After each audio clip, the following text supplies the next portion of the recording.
শ্বশুর বাড়ি আসলে সকালবেলা জামাইরে লুডুস রান্দা সেমাই রান্দা ফল ফলালে দিয়া নাস্তা দেয় আর হ্যাগো কোনো গরজই নাই হ্যাগো মতো বেড়াইতেছে হ্যাগো বাড়ি যে একটা জামাই আছে এগো কোনো এরকম কোনো খেয়ালই নাই হ্যাঁ সকালে একটা লুডুস রান্দা দিব সেমাই রান্দা দিব হ্যাঁ কি কুটুম যে সকালে একটা ফল ফলালি দিয়ে নাস্তা দিব কি আনছো কি আনছি মিষ্টি আনছি মিষ্টি আনছো কালকেই তো 6টা খেয়ে শেষ করছো আবার আজকে কি এর মিষ্টি আনছো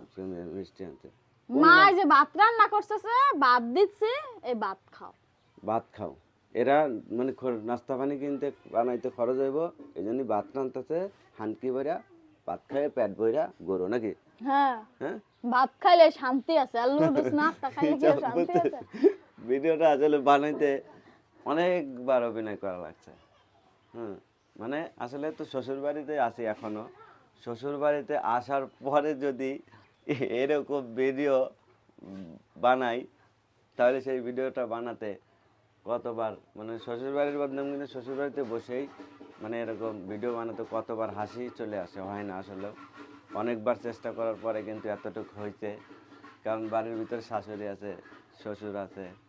ঠিক আছে এর সামনে এরকম ভিডিও বানাইতে বদনাম করতেছে তো কেমন হলো অবশ্যই জানাবেন।